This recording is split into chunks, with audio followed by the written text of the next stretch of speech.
ভারতে বসেই কি নিজেদের পারমাণবিক কার্যক্রমের ভিত শক্ত করছে ইরান? হঠাৎ রাশিয়ার সাথে এই ইস্যুতে একজোট কেন হলো ইরান? চীন সফরে এসে যেন একরাশ হতাশার গল্প নিয়ে যুক্তরাষ্ট্রে ফিরে গেলেন মার্কিন প্রেসিডেন্ট ডোনাল্ড ট্রাম্প। চীনের প্রেসিডেন্ট শি জিনপিং এর সাথে ট্রাম্পের বৈঠকের মাঝেই জানা গেল পারমাণবিক ইস্যুতে ব্যাপক তৎপর অবস্থানে রয়েছে ইরান। নয়াদিল্লিতে বসে রাশিয়ার পররাষ্ট্রমন্ত্রী সের্গেই ল্যাভরভের সাথে গুরুত্বপূর্ণ আলোচনাও সেরে ফেলেছেন ইরানের পররাষ্ট্রমন্ত্রী আব্বাস আরাকচি। এবার তাহলে কি করবে যুক্তরাষ্ট্র? প্রশ্ন হলো, ইরানের কাছে থাকা সমৃদ্ধ ইউরেনিয়ামগুলো কি এবার পারমাণবিক অস্ত্র তৈরির দৌড়ে পৌঁছাবে?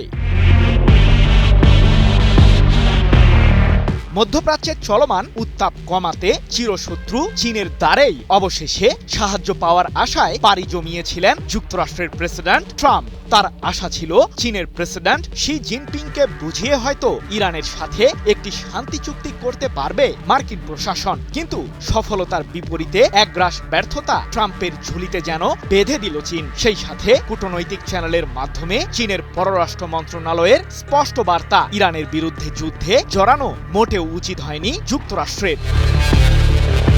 মূলত চীনের সাথে ইরানের রয়েছে বেশ কিছু কৌশলগত সামরিক চুক্তি, যাকে ঘিরে পশ্চিমা বিশ্লেষক মহলে সন্দেহ ছিল যে চীনের মাধ্যমে ইরানের প্রতি চাপ প্রয়োগ করতে মোটেও সফল হবে না ট্রাম্প প্রশাসন। কারণ যুক্তরাষ্ট্রের কৌশলগত প্রতিপক্ষ হিসেবে চীনের কাছে ইরানের গুরুত্ব অপরিসীম।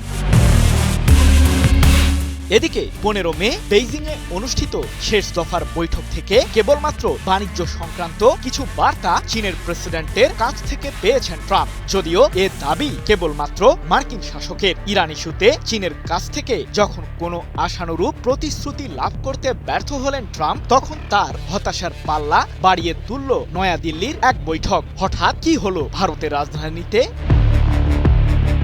পারস্য উপসাগরীয় অঞ্চলের নিরাপত্তায় বৈশ্বিক অর্থনৈতিক জোট ব্রিক্সের সহায়তা চেয়েছে ইরান। তবে এই সহায়তার পেছনে যে যুক্তরাষ্ট্রকে পরোক্ষভাবে ঘায়েল করার পরিকল্পনাই করছে তেহরান, এমনটাই দাবি বিশ্লেষকদের। কারণ নয়াদিল্লিতে অনুষ্ঠিত ব্রিক্সের ওই বৈঠকে ছিলেন অর্থনৈতিক জোটটির সদস্য দেশগুলোর পররাষ্ট্রমন্ত্রীরা, যেখানে অংশ নিয়েছিলেন রাশিয়ার পররাষ্ট্রমন্ত্রী সের্গেই ল্যাভরভও। এ সময় তাদের সাথে বৈঠকে ইরানের পারমাণবিক ইস্যুটি নিয়েও আলোচনা করেছেন দেশটির পররাষ্ট্রমন্ত্রী আব্বাস আরাকচি। 15 মে এক প্রতিবেদনে বিষয়টি নিশ্চিত করেছে ইরান ভিত্তিক সংবাদ মাধ্যম তাসনিম নিউজ এজেন্সি।